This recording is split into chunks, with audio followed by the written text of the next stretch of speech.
Mentira. Les voy a leer un artículo que me publicaron muchos medios, sobre todo en España, también en Inglaterra, Guatemala, Dominicana, en fin, en muchos lugares. De hecho, con el título, después si quieren leerlo con calma, lo pueden, con el título y mi nombre, lo pueden googlear y lo van a encontrar y lo pueden leer con calma. Si bien se refiere a lo social el artículo, también hace la vida personal, porque todavía hay muchas personas primitivas, dicho estos eufemismos, que creen que la violencia es de machos, cuando esto es lo contrario, es de cobardes. Valiente es el tipo que enfrenta situaciones complicadas con calma, las razona y las controla. Ese es un tipo corajudo, valiente. Pero bueno, el título, como decía, es la imposibilidad científica de justificar la violencia, porque aunque no lo crean y aunque a los fanáticos primitivos de la violencia no les guste, la ciencia dice que la violencia es totalmente contraria, es acientífica. Pero bueno, empecemos con el artículo. Como digo, la imposibilidad científica de justificar a la violencia.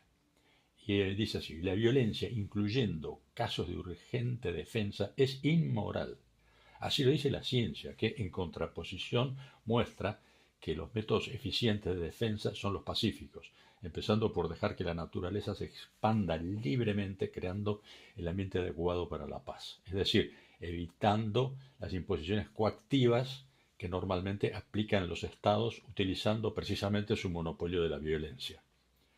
Por caso, los países con economías más libres son los que tienen mayor nivel de ocupación y mejores salarios, ergo menos delito, como es el caso de Suiza.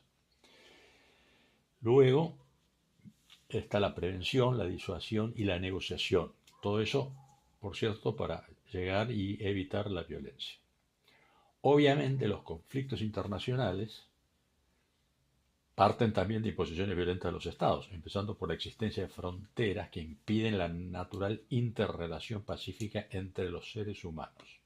Son los políticos y sus egocéntricos intereses los que crean las guerras que pagan los ciudadanos comunes con sus vidas y sus fortunas. Eso lo sabemos muy bien, no hace falta que insista. Quienes afirmen lo contrario, es decir, quienes afirmen que la violencia vale, lo tienen que demostrar, tienen la obligación de demostrarlo científicamente, cosa que obviamente no van a poder hacer. Ahora, a ver, para cualquier demostración, los hechos empíricos deben respaldarse con una teoría racional. Justificar a la violencia argumentando que la realidad lo respalda, lo que es falso, pero supongamos que fuera cierto, no es válido, sino que es necesario un desarrollo teórico, racional, científico. Es decir, eh, entonces, empecemos por ver qué es la ciencia. Según Jacques Maritain, la ley científica extrae la propiedad o la exigencia de cierto indivisible ontológico, lo que los filósofos llaman naturaleza o esencia. Es decir, la ciencia se limita a descubrir y explicar lo que ya ocurre en la naturaleza, como la ley de la gravedad. Y la técnica aplica estas leyes para desarrollos precisamente tecnológicos. Entonces veamos por qué la violencia es científica. Dice Aristóteles, en la Gran Moral, que siempre que fuera de los seres existe una causa que los obliga a ejecutar lo que contraría su naturaleza o su voluntad, se dice que hacen por fuerza lo que hacen. Hay violencia siempre que la causa que obliga a los seres es exterior a ellos. Y agrega Santo Tomás de Aquino.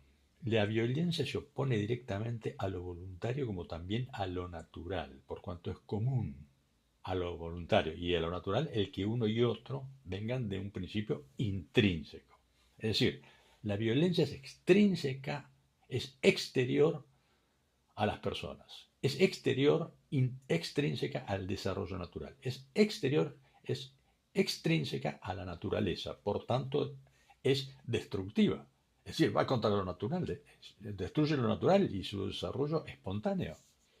Entonces necesariamente es acientífica, es contraria al orden del cosmos. Y la ley científica es la que estudia el orden del cosmos. Ahora, existe la errónea idea de que la moral es un conjunto de normas establecido por alguna autoridad política, religiosa. Esto es una enorme mentira, una enorme confusión. Nadie tiene autoridad suficiente como para establecer semejante conjunto de normas, ni siquiera apelando, diciendo que es Dios el que se las dictó. No, esto no es verdad. La moral es una ciencia.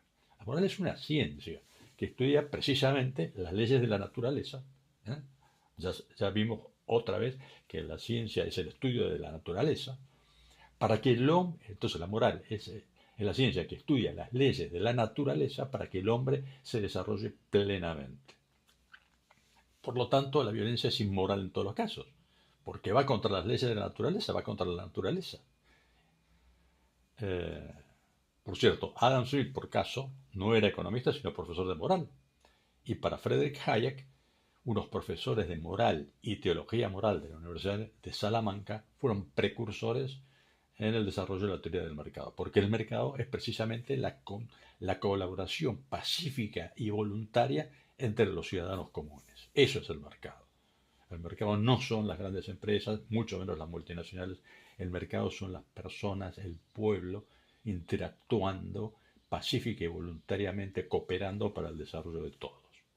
En fin, lo cierto es que el ser humano va evolucionando y comprendiendo que la violencia es inmoral. Así, a medida que las sociedades maduran, adquiriendo sabiduría, van descubriendo y aceptando los postulados científicos y progresando exponencialmente. Cuanto menos violentos sean las sociedades, con más rapidez van a progresar. Pero bueno, esta maduración es lenta y todavía hay una gran mayoría que justifica la violencia en casos como la defensa. Y es esto una reacción primaria del ser humano en tanto animal, que desoye la posibilidad de razonar, ensalzando esta reacción visceral justificando una destrucción inconmensurable. Las sociedades hoy serían enormemente más ricas, pero enormemente más ricas, de no ser por esta creencia mayoritaria de que la violencia puede ser útil, incluso, y cosa que no lo es ni siquiera en los casos de defensa propia urgente. La defensa propia urgente siempre, siempre, muchísimo más eficiente si se hace de manera, si se controla la situación de manera pacífica. En fin, como digo, aquí terminamos por hoy. El artículo, si lo quieren ver, está en la web en varios medios distintos. Abrazos a todos.